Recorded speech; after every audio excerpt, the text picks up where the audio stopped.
Hello everyone, welcome to study with 3। Uttar Pradesh PCS 2022 की test series start कर दी गई है। यह टेस्ट नंबर आपका 2 है। 1 टेस्ट ऑलरेडी कंप्लीट हो चुका है और प्लेलिस्ट बना रखी है 2022 यूपी पीसीएस का, वहां से जाकर के आप देख सकते हैं। देखिए, अगर आप किसी भी स्टेट पीसीएस की तैयारी कर रहे हैं, जैसे कि यूके पीएससी, बीपीएससी, जेपीएससी या फिर एमपीपीएससी, तो आप इस टेस्ट सीरीज को जरूर देखिएगा, आपको काफ़ी फ़ायदा होगा। या फिर किसी वनडे एग्ज़ाम की आप तैयारी कर रहे हैं तो भी इस टेस्ट सीरीज को देखिए। और हाँ, एक चीज़ बतानी थी, आप लोग जो देखते हैं तो आप लोग शेयर नहीं करते हैं अपने दोस्तों में, ठीक है? तो प्लीज़ शेयर क्या कीजिए अपने दोस्तों में कि उनको भी फ़ायदा हो इस टेस्ट सीरीज से। तो स्टार्ट करते हैं। पहला क्वेश्चन है, 1889 ईस्वी में अहमदिया आंदोलन का प्रारंभ किसने किया? मोहम्मद अली, अब्दुल लतीफ़, मिर्ज़ा गुलाम अहमद, मौलवी नज़ीर अहमद। देखिए, 1889 ईस्वी में अहमदिया आंदोलन का प्रारंभ जो है कि किसने किया? तो देखिए, इस आंदोलन की शुरुआत जो है ना, पंजाब के गुरदासपुर के मिर्ज़ा गुलाम अहमद ने की थी, ठीक है? और ये आंदोलन जो है कि आपका 1889 में प्रारंभ हुआ। ये अहमदिया आंदोलन को कादियानी आंदोलन भी कहा जाता है, ठीक है? अहमदिया आंदोलन को कादियानी आंदोलन भी कहा जाता है। और देखिए, ये मिर्ज़ा गुलाम अहमद के नाम पर ही ये अहमदिया आंदोलन इसका नाम पड़ा, ठीक है? तो ये सी ऑप्शन आपका सही हो जाएगा। 1929 ईस्वी में शारदा एक्ट का प्रमुख प्रावधान क्या था?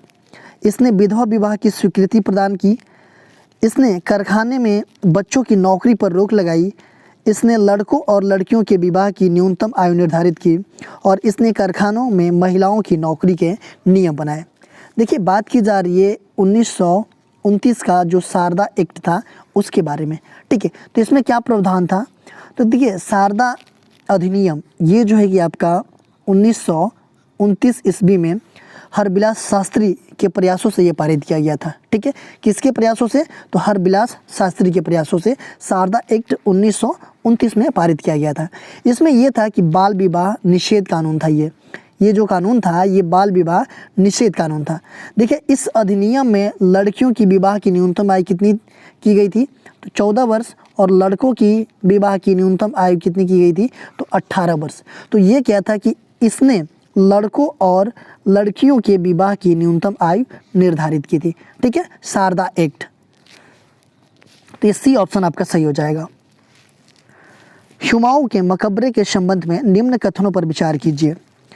पहला ये दिया गया है कि 4 बाग पद्धति का प्रयोग पहली बार इस मकबरे में हुआ। दूसरा ये दिया गया है कि दोहरी गुंबद वाला यह भारत का पहला मकबरा है।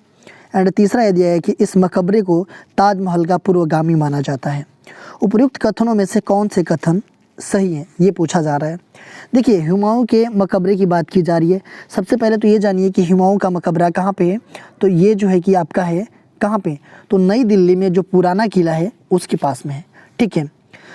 और ये पहला क्या बता रहा है कि 4 बाग पद्धति का प्रयोग पहली बार इस मकबरे में हुआ था। देखिए, 4 बाग पद्धति का प्रयोग पहली बार जो है कि इस मकबरे में हुआ था, ये बिल्कुल सही है। पहला, दोहरी गुंबद वाला यह भारत का पहला मकबरा है। दोहरी गुंबद वाला है ये, जाके देखिएगा, इसमें 2 गुंबद टाइप हैं, ठीक है? तो ये दोहरी गुंबद वाला यह भारत का पहला मकबरा है, बिल्कुल ये भी सही है। तीसरा ये है कि इस मकबरे को ताजमहल का पूर्वगामी माना जाता है, ठीक है? इस मकबरे को ताजमहल का पूर्वगामी माना जाता है, ये भी आपका सही है, ठीक है? तो ये तीनों जो है कि सही है इसमें। देखिए, हुमायूं का जो मकबरा है ये जो है कि आपका 1993 ईस्वी में यूनेस्को द्वारा विश्व धरोहर स्थल घोषित किया गया है, 1993 ईस्वी में, ठीक है? तो ये हो जाएगा 1, 2 और 3। तो ये तीनों सही है, तो डी ऑप्शन आपका सही हो जाएगा। सूची फर्स्ट को सूची सेकंड से सुमेलित कीजिए तथा सूचियों के नीचे दिए गए कूट का उपयोग करके सही उत्तर का चयन कीजिए। देखिए, सूची फर्स्ट में गुप्त काल के प्रमुख मंदिर का नाम दिया गया है, और सूची सेकंड में इसका स्थान दिया गया है कि जो ये गुप्त काल के जो मंदिर हैं ये किस स्थान पे हैं, ठीक है? तो अगर हम बात करें शिव मंदिर की, ठीक है, अगर हम बात करें शिव मंदिर की, तो ये कहाँ पे है? तो ये शिव मंदिर है आपका, ये भुमरा नागौद में है ये, ठीक है? विष्णु मंदिर की हम बात करें तो विष्णु मंदिर कहाँ पे है, तो ये तिगवा जबलपुर, ये कहाँ पे पड़ता है, मध्य प्रदेश में, ठीक है, ये यहाँ पे है। और दशावतार मंदिर की हम बात करें तो ये उत्तर प्रदेश में झांसी में देवगढ़ है, जो बेतवा नदी के किनारे हैं, वो यहाँ पे है। जैसे ये 4 हो जाएगा। लक्ष्मण मंदिर की बात करें हम तो लक्ष्मण मंदिर जो है कि कहाँ पे है, तो सिरपुर में है। तो ये हो जाएगा आपका A3 B2 C4 D1। तो ये हो जाएगा आपका 3241। 3241 कौन सा है, ये C ऑप्शन आपका सही हो जाएगा। सूची फर्स्ट को सूची सेकंड से सुमेलित कीजिए तथा सूचियों के नीचे दिए गए कूट का उपयोग करके सही उत्तर का चयन कीजिए। देखिए सूची फर्स्ट में कुछ नाम दिए गए हैं और सूची सेकंड में कुछ विभाग का नाम दिए गए हैं कि इस विभाग का नाम क्या था, ठीक है। तो इसमें अगर हम बात करें पहला दीवान ए बिजारत की, ठीक है, तो दीवान ए बिजारत ये जो नाम है ये किस विभाग से रिलेटेड था, मतलब किस विभाग को बोला जाता था, तो ये बोला जाता था आपका वजीर का विभाग, ठीक है, दीवान ए बिजारत। अगर हम बात करें दीवान ए अर्ज की, ठीक है, तो दीवान ए अर्ज जो है कि इसका कार्य क्या था, तो इस विभाग का कार्य था कि सैनिकों की भर्ती करना, सैनिकों तथा घोड़े की हुलिया रखना और सैन्य निरीक्षण करना। तो इसका मतलब कि सैन्य विभाग था, ठीक है, दीवान ए अर्ज। दीवान ए रिसालत की हम बात करें तो ये जो है कि आपका क्या था, तो ये था, ये विदेश विभाग था, ठीक है, दीवान ए रिसालत। और दीवान ए इंसा की बात करें तो ये था आपका पत्राचार विभाग, ठीक है। तो ये बिल्कुल सीधा सीधा सुमेलित हैं, ठीक है। तो इसको जो है कि ये हो जाएगा 1 2 3 4, तो इसमें ये हो जाएगा आपका ए ऑप्शन 1 2 3 4, ये सही हो जाएगा। निम्न कथनों को पढ़कर कूट के अनुसार सही उत्तर का चयन कीजिए। पहला दिया गया कि गुप्त वंश का संस्थापक श्री गुप्त था। दूसरा दिया गया कि समुद्रगुप्त का दरबारी कवि हरिसेन था जिसने इलाहाबाद प्रशस्ति लेख की रचना की। दिया गया केवल एक सही है, केवल 2, 1 और 2 दोनों, एंड डी दिया गया है कि न तो 1 और न ही 2। देखिए गुप्त वंश का संस्थापक कौन था, तो गुप्त वंश का संस्थापक आपका श्री गुप्त था, ठीक है, बिल्कुल सही है कि गुप्त वंश का संस्थापक श्री गुप्त था। समुद्रगुप्त का दरबारी कवि हरिसेन था, ठीक है, समुद्रगुप्त का दरबारी कवि कौन था, तो हरिसेन था। और तथा जिसने इलाहाबाद प्रशस्ति लेख की रचना की है, ठीक है, ये भी आपका बिल्कुल सही है कि समुद्रगुप्त का दरबारी कवि हरिसेन था और इसने इलाहाबाद प्रशस्ति लेख की रचना की है। तो 1 और 2 दोनों सही हैं इसमें, तो ये सी ऑप्शन हो जाएगा कि 1 और 2 दोनों सही हैं। मुगल कालीन इतिहास के संबंध में निम्न कथनों को पढ़कर कूट के अनुसार सही उत्तर का चयन कीजिए। पहला दिया है कि जहांगीर पहला मुगल बादशाह था जिसने सर्वप्रथम दक्षिण के मामलों में मराठों के महत्व को समझते हुए उन्हें मुगल उमरा वर्ग में शामिल करना प्रारंभ किया। दूसरा दिया गया कि मुगल काल में विभिन्न अवसरों पर अमीरों द्वारा बादशाह को दी गई भेंट या नजराना पेशकश कहलाता था। देखिए इसमें से कौन सा सही है, ये पूछा जा रहा है। मुगल कालीन इतिहास के संबंध में ये बात की जा रही है, ठीक है। तो अगर हम बात करें जहांगीर की, तो ये पहला मुगल बादशाह था जहांगीर जिसने कि सर्वप्रथम दक्षिण के मामलों में मराठों के महत्व को समझते हुए उसे मुगल उमरा वर्ग में शामिल करना प्रारंभ किया था। बिल्कुल सही है कि जहांगीर पहला मुगल बादशाह था ये। दूसरा है कि मुगल काल में विभिन्न अवसरों पर अमीरों द्वारा बादशाह को दी गई भेंट या नजराना पेशकश कहलाता था, ठीक है। देखिए ये भी आपका सही है कि मुगल काल में जो विभिन्न अवसरों पर अमीरों द्वारा बादशाह को जो भेंट दी जाती थी, भेंट या नजराना बोलिए, तो उसको क्या कहा जाता था, तो उसको पेशकश कहलाता था वो। तो ये पहला भी सही है और दूसरा भी सही है, तो इसका मतलब हो जाएगा ये सी ऑप्शन 1 और 2 दोनों सही है। निम्न कथनों को पढ़कर कूट के अनुसार सही उत्तर का चयन कीजिए। पहला दिया है कि 1731 ईस्वी में डभोई के युद्ध में बाजीराव प्रथम ने त्र्यंबक राव को पराजित कर सारे प्रतिद्वंदियों का अंत कर दिया था। एंड दूसरा दिया है कि 1731 ईस्वी में वारणा की संधि द्वारा शंभा द्वितीय ने साहू की अधीनता स्वीकार नहीं की। इसमें से कौन सा सही है ये बताना है आपको, ठीक है। तो देखिए अगर हम बात करें कि 1731 ईस्वी में डभोई के युद्ध में बाजीराव प्रथम ने त्र्यंबक राव को पराजित कर सारे प्रतिद्वंदियों का अंत कर दिया था। ठीक है, बिल्कुल सही है आपका कि ये 1731 ईस्वी में जो डभोई के युद्ध हुआ था उसमें बाजीराव प्रथम ने त्र्यंबक राव को पराजित करके सारे प्रतिद्वंदियों का अंत कर दिया था। ये आपका सही है। ठीक है, दूसरा है कि 1731 ईस्वी में वारणा की संधि द्वारा संभा द्वितीय ने शाहू की अधीनता स्वीकार नहीं की। देखिए ये ऐसा है कि 1731 ईस्वी में वारणा की संधि द्वारा संभा द्वितीय ने शाहू की अधीनता स्वीकार की थी। ठीक है, ये नहीं की लिखा बोल रहा है। ठीक है, लेकिन क्या था कि ये स्वीकार किया था। तो ये क्या है स्टेटमेंट, ये आपका गलत है। ठीक है, तो इसमें हो जाएगा केवल एक, ए ऑप्शन आपका सही हो जाएगा। निम्न पेशवाओं का सही कालक्रम बताइए। देखिए पेशवा का नाम दिया गया है और इनका सही कालक्रम बताना है, सही तरीके से सजाना है इसको।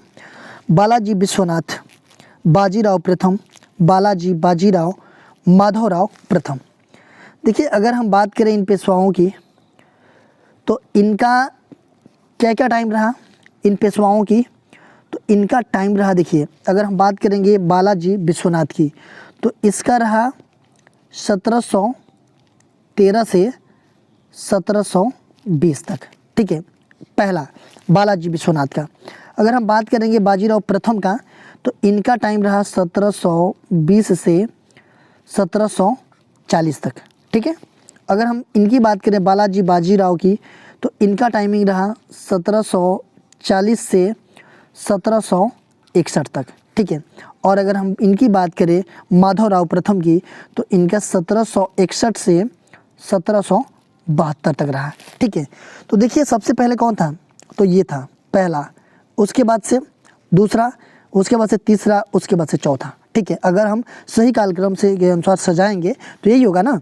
मान लिया 13 से 20 है, ये 20 से 40 है, 40 से 61 है और 61 से 72 है।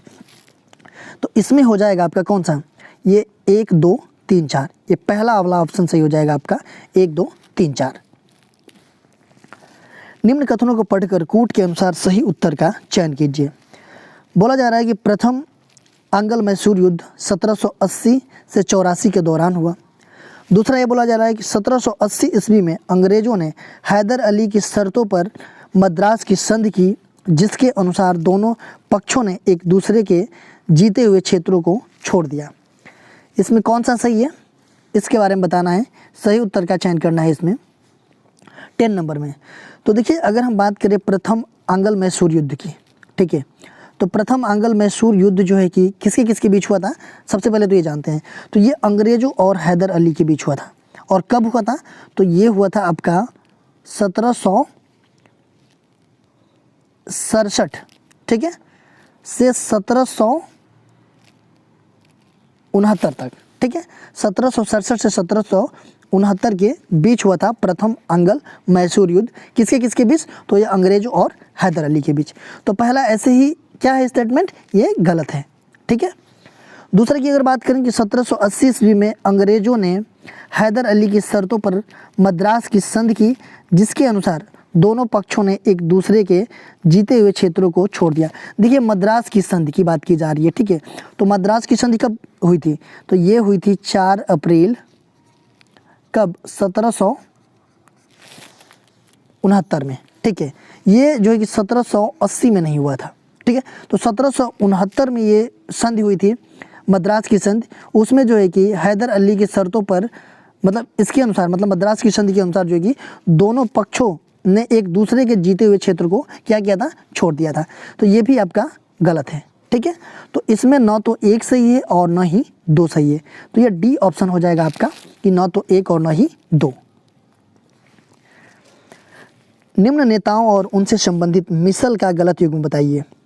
देखिए नेताओं का नाम दिया गया है और मिसल का नाम दिया गया है, इसको सुमेलित करना है आपको और इसमें जो गलत है उसको बताना है। ठीक है, देखिए मिसल की हम बात करें, मिसल, ठीक है, तो ये चीज़ें क्या था, तो ये मिसल जो है ना आपका, ये सिख संप्रभु राज्य होते थे पहले मिसल, उसको हम सिख संप्रभु राज्य जो होते थे उसको हम मिसल बोलते थे। तो अगर हम बात करेंगे हीरा सिंह का मिसल, तो इनका जो है कि नकी मिसल था, ठीक है, इससे संबंधित थी। छज्जा सिंह की हम बात करें तो छज्जा सिंह जो है कि भंगी मिसल से थे ये, ठीक है। और संधु जाट चौधरी की अगर हम बात करें तो ये जो है कि किस मिसल से थे, तो ये थे, इनका संबंध जो है कि फुलकिया मिसल से था, ठीक है, फुलकिया मिसल से संबंध था संधु जाट चौधरी की। और कन्हैया मिसल किससे संबंधित था, तो ये जय सिंह का संबंध जो है कि कन्हैया मिसल से था, ठीक है। तो ये सी वाला आपका गलत है। और चरत सिंह जो है कि शुक्रचर्या मिसल से संबंधित है। तो ये देखिए संधु जाट चौधरी ये किससे संबंधित थे, तो ये फुलकिया मिसल से संबंधित है। और कन्हैया मिसल ये जो है कि आपका जय सिंह का संबंध जो है कि कन्हैया मिसल से संबंधित था। तो ये सी ऑप्शन आपका क्या होगा, तो ये गलत होगा। उच्चतम न्यायालय के न्यायाधीशों की योग्यताओं के संबंध में निम्न कथनों पर विचार कीजिए। पहला दिया है कि अनुच्छेद 124 का 3 सर्वोच्च न्यायालय के न्यायाधीशों की योग्यताओं के विषय में प्रावधान करता है। दूसरा ये दिया गया है कि सर्वोच्च न्यायालय के न्यायाधीश होने के लिए व्यक्ति को उच्च न्यायालय में लगातार कम से कम 5 वर्ष तक न्यायाधीश के रूप में कार्य करने का अनुभव हो। उपयुक्त कथनों में से कौन सा कथन सही है, ये पूछा जा रहा है। देखिए बात किसके संबंध में हो रही है, तो ये बात हो रही है उच्चतम न्यायालय के न्यायाधीशों की योग्यताओं के संबंध में, ठीक है, इसके बारे में हो रही है। देखिए अगर हम उच्चतम न्यायालय की हम बात करें, ठीक है, उच्चतम न्यायालय जो है कि आपका भाग 5 के अनुच्छेद 124 से कहाँ तक 147 के बीच है, ठीक है, भाग 5 में, संविधान के 5 भाग में 124 से 147 में क्या बात किया गया है, सर्वोच्च न्यायालय के बारे में बात किया गया है, ठीक है। देखिए ये जो है आपका अनुच्छेद 124 का 3 जो है सर्वोच्च न्यायालय के न्यायाधीशों की योग्यताओं के विषय में प्रावधान करता है, ठीक है। इस जो भी सर्वोच्च न्यायालय के न्यायाधीश होते हैं उनकी योग्यताओं के बारे में किस अनुच्छेद में बताया गया है, तो 124 के 3 में बताया गया है। बिल्कुल सही है आपका ये पहला। दूसरा ये है कि सर्वोच्च न्यायालय के न्यायाधीश होने के लिए व्यक्ति को उच्च न्यायालय में लगातार कम से कम 5 वर्ष तक न्यायाधीश के रूप में कार्य करने का अनुभव हो, ठीक है। अगर इसकी योग्यता के बारे में बात करें हम तो बिल्कुल सही है ये।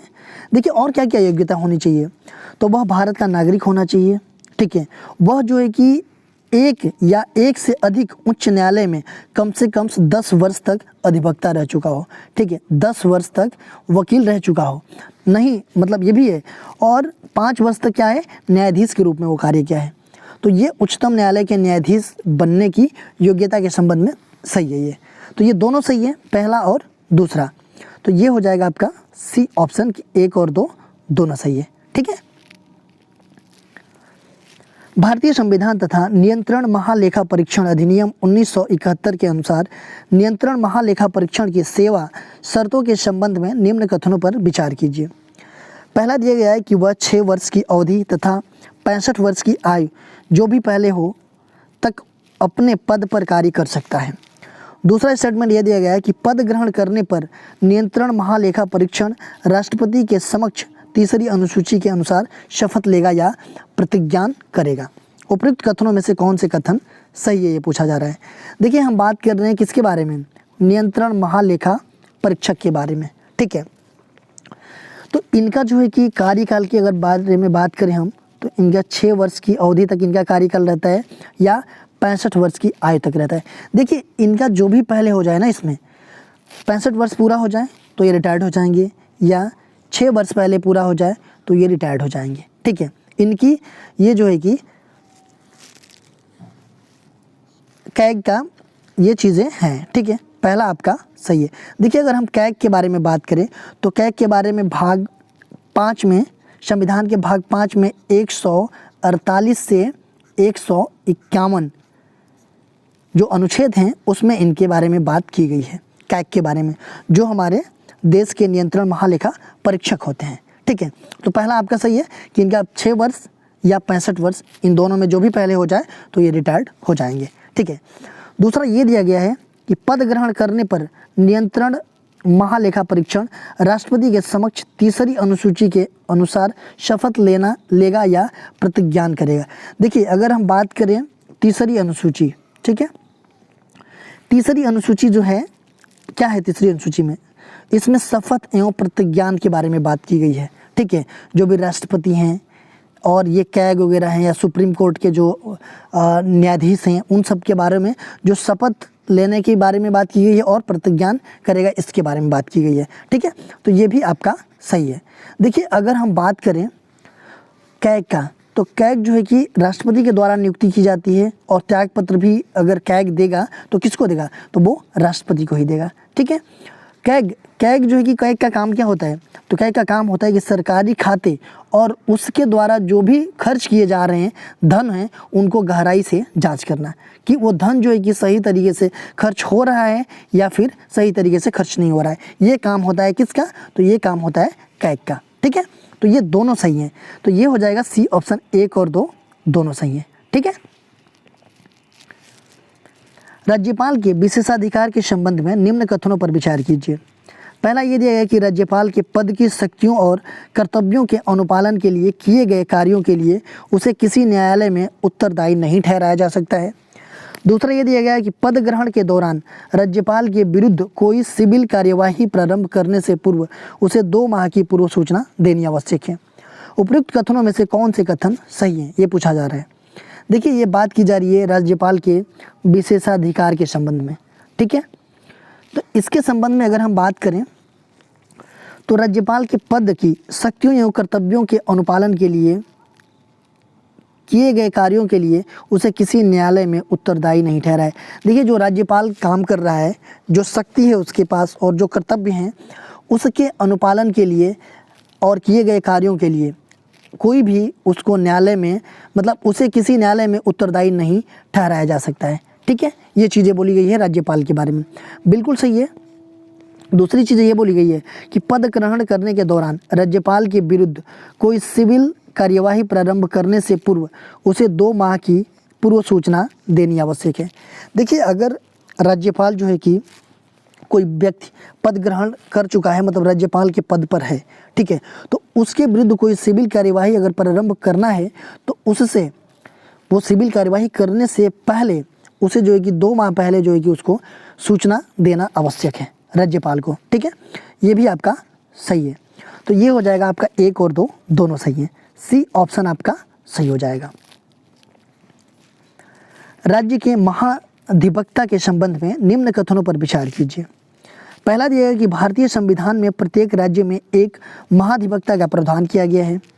दूसरा ये दिया गया कि राज्यपाल उच्च न्यायालय के न्यायाधीश नियुक्त होने की योग्यता रखने वाले किसी व्यक्ति को राज्य का महाधिवक्ता नियुक्त करता है, जो कि राज्यपाल के प्रसाद पर्यंत पद धारण करता है।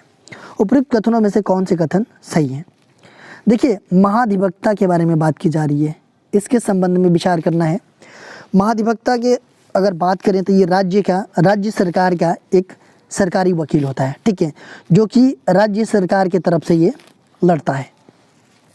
भारतीय संविधान में प्रत्येक राज्य में एक महाधिवक्ता का प्रावधान किया गया है, बिल्कुल किया गया है कि प्रत्येक राज्य में एक महाधिवक्ता होगा, जो कि राज्य के जो भी मतलब एक राज्य का जो कि एक कानून का सबसे बड़ा अधिकारी होता है महाधिवक्ता, ठीक है। राज्यपाल उच्च न्यायालय के न्यायाधीश नियुक्त होने की योग्यता रखने वाले किसी व्यक्ति को राज्य का महाधिवक्ता नियुक्त करता है। देखिए इसका जो है कि नियुक्ति कौन करता है, तो ये राज्यपाल करता है महाधिवक्ता का, और ये राज्यपाल के प्रसाद पर्यंत पद ये धारण करता है, ठीक है। और इसका क्या होना चाहिए योग्यता, जो कि उच्च न्यायालय के न्यायाधीश नियुक्त होने की जो योग्यता है वो सब सारी योग्यताएं होनी चाहिए महाधिवक्ता बनने के लिए राज्य का, ठीक है। तो ये भी आपका सही है। देखिए केंद्र में क्या होता है, महान्यायवादी होता है, और राज्य में क्या होता है, महाधिवक्ता होता है, ठीक है। देखिए महान्यायवादी और महाअधिवक्ता इन दोनों पे वीडियो बना रखी है मैंने, आप लोग जा करके ज़रूर देख लीजिएगा, नहीं तो मैं इसके डिस्क्रिप्शन में इसका लिंक जो है कि प्रोवाइड करा दूंगा, बिल्कुल देखिएगा। महान्यायवादी और महाधिवक्ता संविधान के कहाँ कहाँ मतलब किस अनुच्छेद में इनकी बात की गई है, क्या क्या इनके पावर होते हैं, ठीक है। ये सब सारी चीज़ें डिटेल में मैं डिस्कस कर रखा हूँ, आप लोग जा करके बिल्कुल देख लीजिएगा, ठीक है। मैं डिस्क्रिप्शन में ज़रूर लिंक प्रोवाइड करा दूँगा। तो ये हो जाएगा आपका सी ऑप्शन, 1 और 2 दोनों सही है। अशोक मेहता समिति के संबंध में निम्न कथनों पर विचार कीजिए। पहला दिया गया कि पंचायती राज्य कार्यक्रम की असफलता के कारणों का अध्ययन करने या उन्हें प्रभावी बनाने के सुझाव देने के लिए 1977 में इस समिति का गठन किया गया था।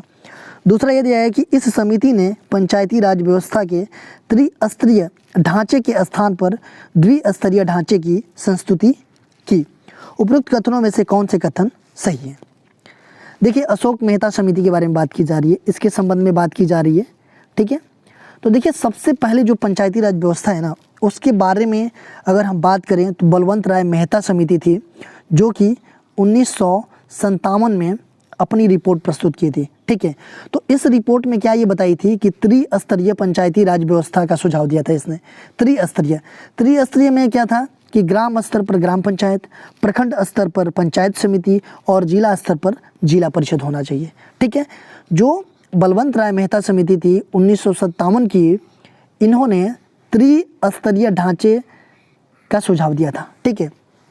उसके बाद से अशोक मेहता समिति 1977 ईस्वी में ये अपनी रिपोर्ट सौंपी।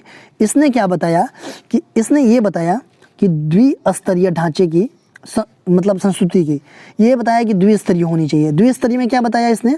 तो इसने ये बताया कि जिला स्तर पर जिला परिषद होना चाहिए और मंडल स्तर पर मंडल पंचायत होना चाहिए, ठीक है। तो ये जो है कि पहला क्या है कि पंचायती राज्य कार्यक्रम की असफलता के कारणों का अध्ययन करने या उन्हें प्रभावी बनाने के सुझाव देने के लिए 1977 में इस समिति का गठन किया गया था। बिल्कुल, इसका गठन किया गया था अशोक मेहता समिति का 1977 में। मैंने बताया ही आप लोगों को यहाँ पे। इससे पहले कौन सी आई थी? तो इससे पहले बलवंत राय मेहता समिति आई थी, ठीक है। इस समिति ने पंचायती राज व्यवस्था, जो कि ये बलवंत राय मेहता समिति ने जो चीज़ें बताई थी त्रिस्तरीय ढांचे, उसके स्थान पर इसने क्या कर दिया अशोक मेहता समिति की द्विस्तरीय ढांचे की संस्तुति की, ठीक है।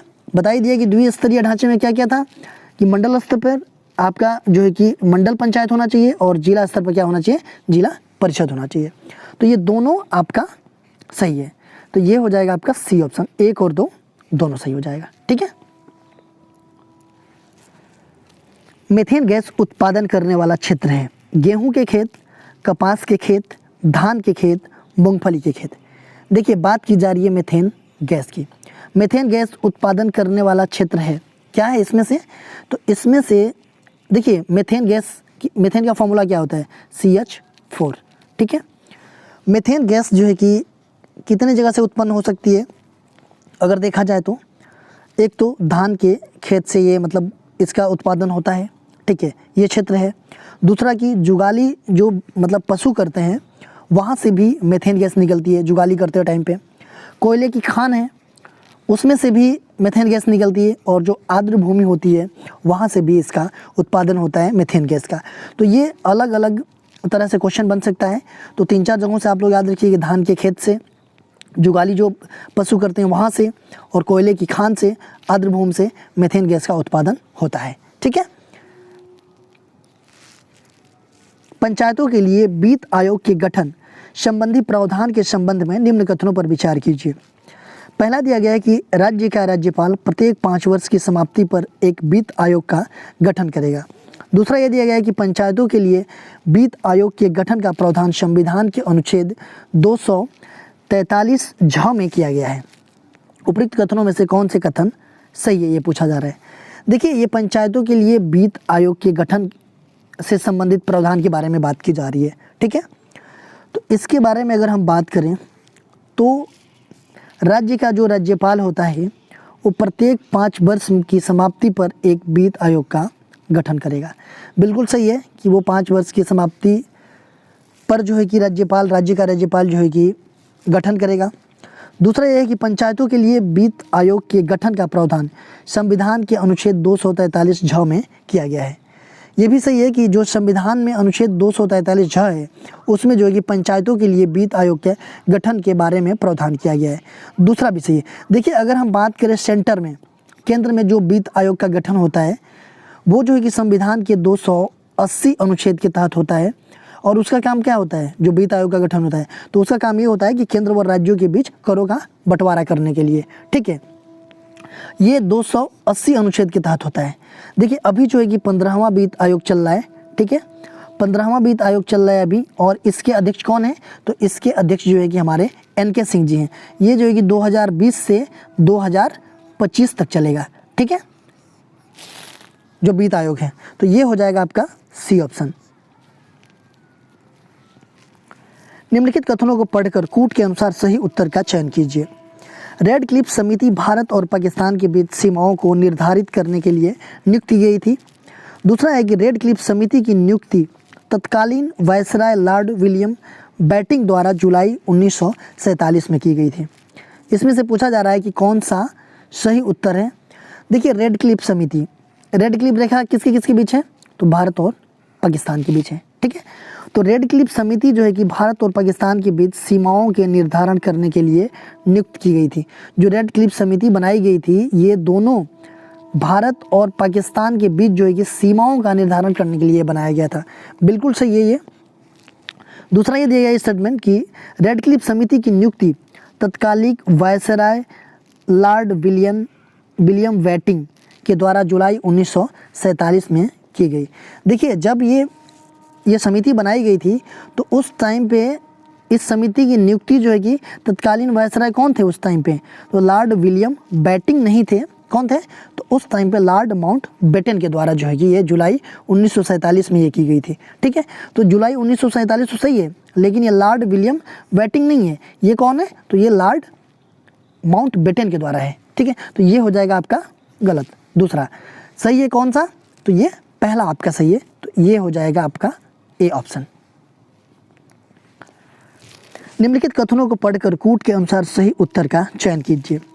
पहला दिया है कि भारत में राजनीतिक सुधार हेतु हाउस ऑफ कॉमन्स में आंदोलन करने के लिए 1893 में वेडरबर्न में WS कैन के साथ इंडियन पार्लियामेंट्री कमेटी की स्थापना की गई।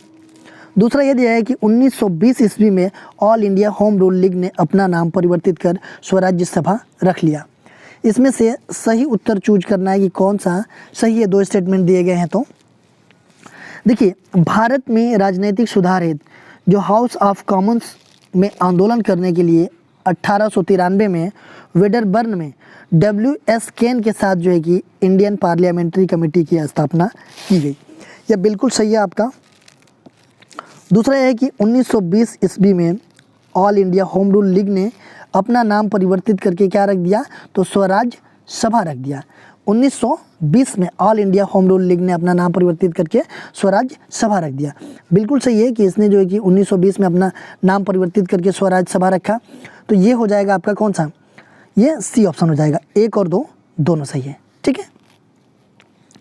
देखिए कल क्वेश्चन ये पूछा गया था आप लोगों से, इसका आंसर आप लोगों को कमेंट बॉक्स में देना था कि निम्नलिखित में से कौन एक बुद्ध के समय महानगर नहीं था? कौशाम्बी, चंपा, श्रावस्ती, कुशीनगर।